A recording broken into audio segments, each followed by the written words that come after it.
Hello, everyone. This is Laura Lee Rourke from It's Not About Food podcast, and we're going to talk today about trust.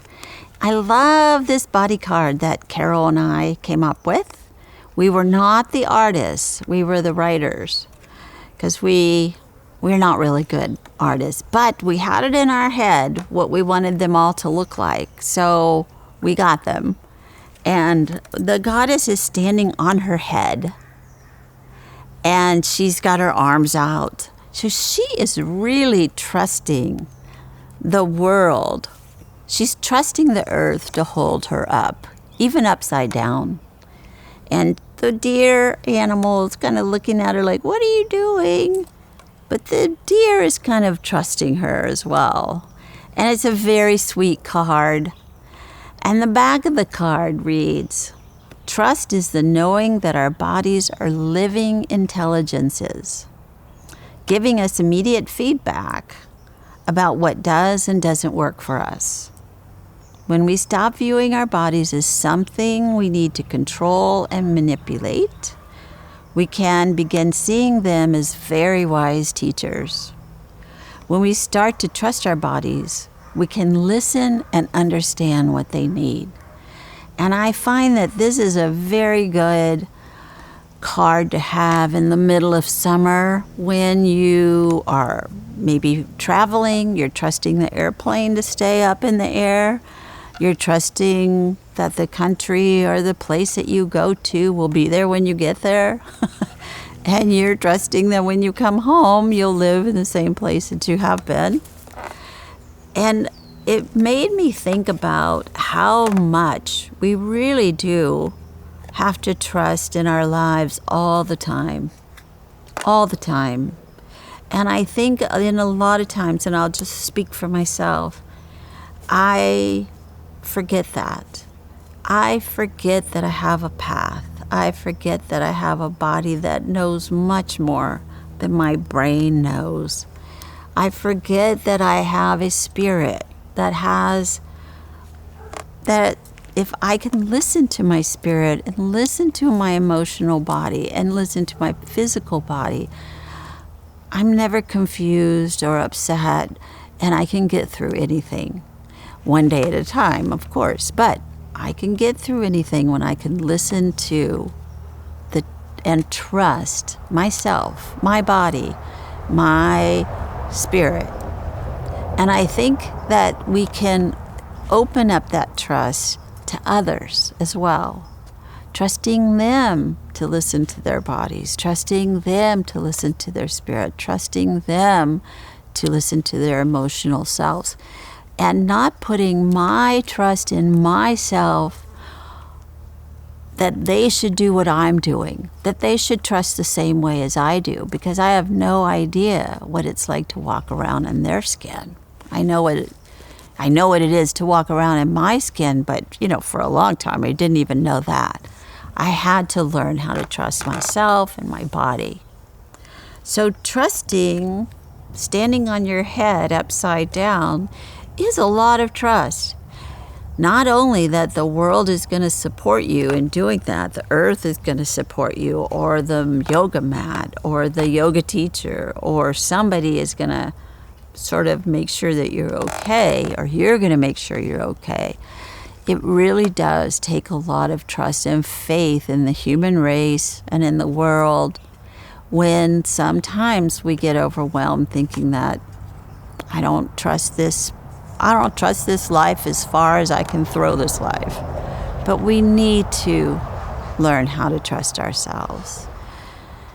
It's imperative that we fall in love with ourselves in order to recover from any kind of addiction or obsession or just depression or anxiety or whatever it is. It's imperative that we take the changes that we'll go through in our life, either with our body or our minds, our souls, whatever it is. Take those changes and trust that it is for the greater good, even if it feels really awful. I remember when my mother was going through Alzheimer's and then into her death.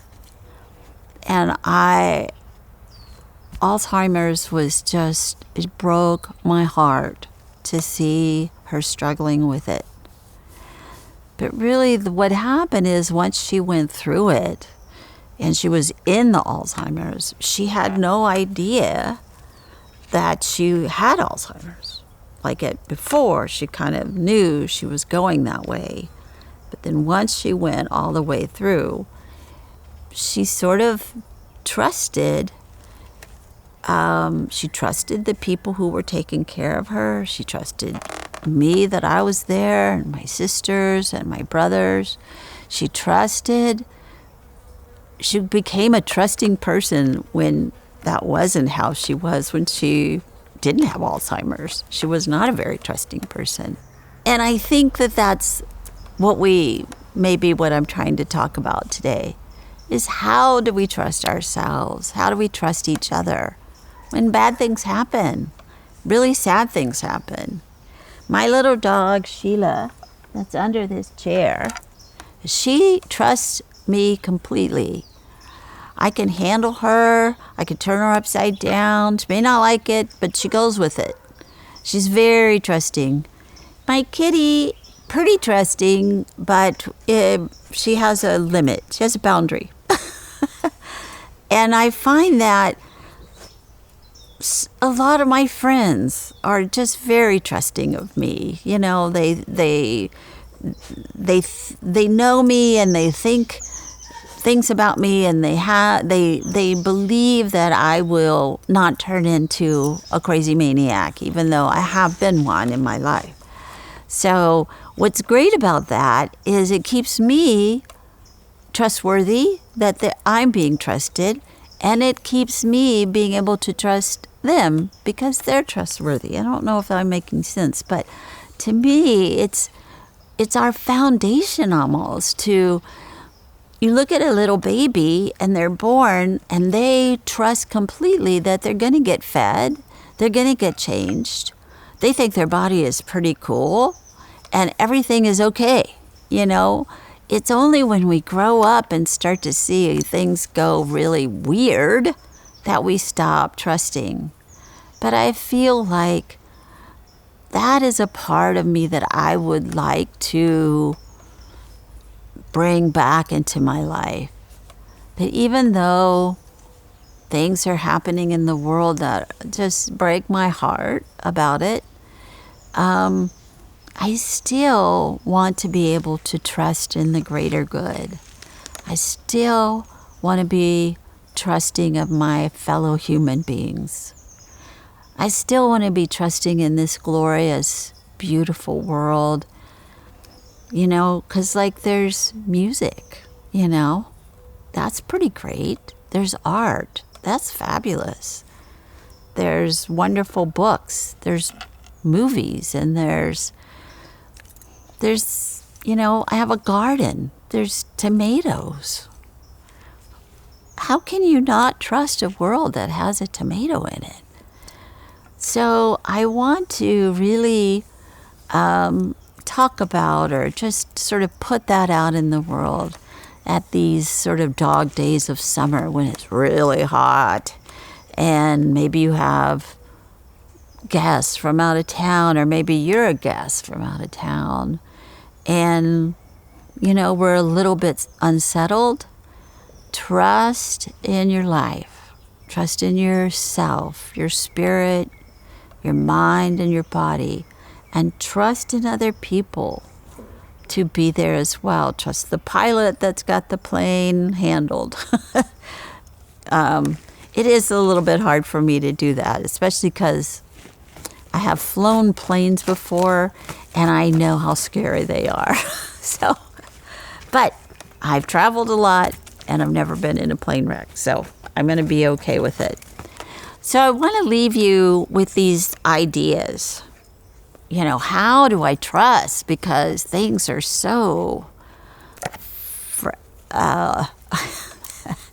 messed up.